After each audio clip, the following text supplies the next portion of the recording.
Hello. What began as the Democracy Day protest in Nigerian's capital quickly descended into chaos on Friday after security operatives allegedly fired tear gas at the demonstrators gathered in Abuja. In dramatic scene captured on video and widely shared across social media, activist and African Action Congress presidential candidate Sowore was seen lying on the ground after reportedly collapsing during the confrontation. The incident unfolded during a nationwide protest organized by the coalition of civil society groups, labor activists, youth organizations, and pro-democracy movement. The coalition had declared June 12 a day of mass action, citing growing concerns over insecurity, economic hardship, inflation, unemployment, and the rising cost of living affecting millions of Nigerians. For many participants, the protest was intended to serve as a symbolic reminder of the democratic struggles that gave birth to Nigeria's current democratic system.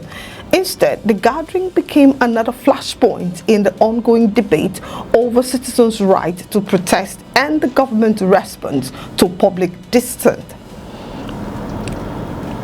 According to eyewitnesses' account and video circulating online, protesters had assembled near the force headquarters in Abuja when security operatives moved in to disperse the crowd. Moments later, tear gas canisters were reportedly fired into the gathering, creating panic and confusion among demonstrators. As clouds of tear gas spread across the area, protesters were seen running in different directions while trying to avoid the choking fumes.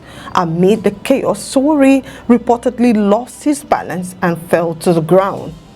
Videos from the scene showed concerned protesters rushing towards him as he lay motionless on the pavement. Some attempted to shield him from the crowd, while others desperately fanned him with placards in an effort to help him recover.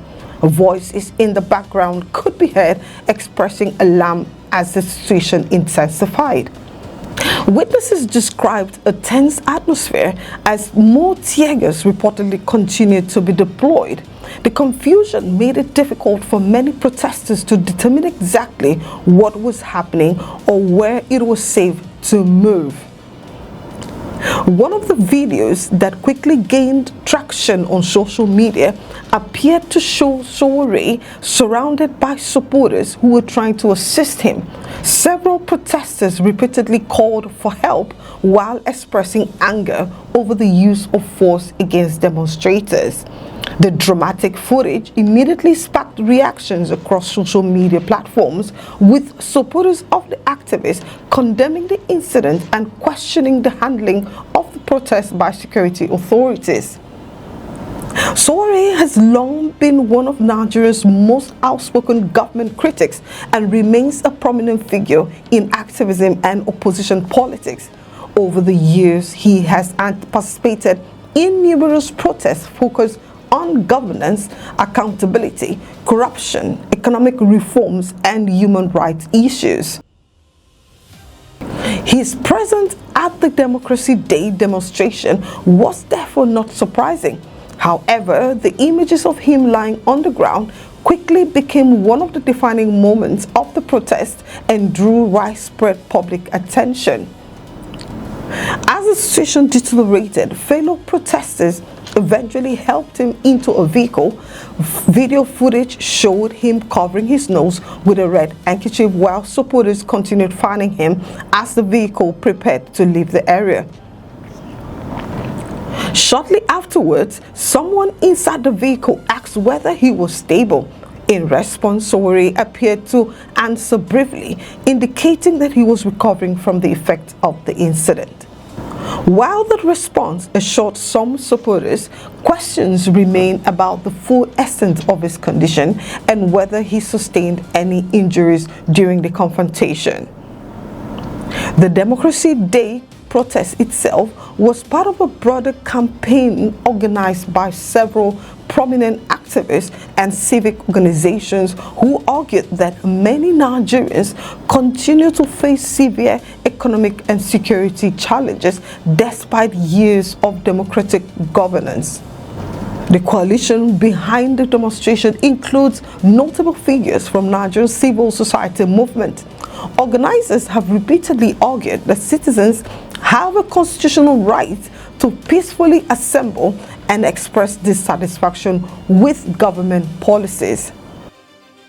Participants appeared carrying placards and banners highlighting concerns about rising food prices, insecurity across various regions, youth unemployment, kidnapping, banditry, and broader economic difficulties confronting ordinary Nigerians. The protest also came at a time when public frustration remains high over the country's economic situation. Many households continue to struggle with inflation, transportation costs, and declining purchasing power, leading to increasing calls for government intervention. Supporters of the demonstration argued that Democracy Day should not only celebrate Nigeria's democratic achievement, but also serve as an opportunity to demand accountability and improvement in governance. However, security authorities often maintain that public gatherings must be properly managed to prevent disruptions, security breaches, or threats to public order. Similar tensions have emerged during previous protests across different parts of the country. As of the time of reporting, no official statement had been released regarding the circumstances surrounding the Teargas development or the event that led to the confrontation. Questions also remain about whether investigations will be conducted into the handling of the protest. Political observers note that the images emerging from Abuja are likely to fuel renewed debate about civic freedoms, law enforcement tactics, and the relationship between protesters and security agencies in Nigeria's democracy. For many Nigerians watching the videos online, the scenes were a stark reminder that even on a day dedicated to celebrating democratic freedoms, tensions between citizens and authorities can still erupt unexpectedly. As reactions continue to pour in, attention is now turning towards possible responses from protest organizers, government officials, and security agencies. Whether the incident becomes a catalyst for further demonstrations or simply another chapter in Nigeria's long history of political activism remains to be seen. One thing is certain though, the images of protesters scrambling through the clouds of teargas while attempting to assist one of the country's most recognizable activists have already become one of the defining moments of this year's Democracy Day observance. So, do you believe security agencies handle the protests appropriately, or should peaceful demonstrations be allowed to proceed without forceful intervention? Share your thoughts below. Join the conversation, subscribe to Facts Next News, and stay informed with the stories shaping Nigeria's political future. That'll be all from us for now. Do have a blessed time. My name is Emerald Onofe.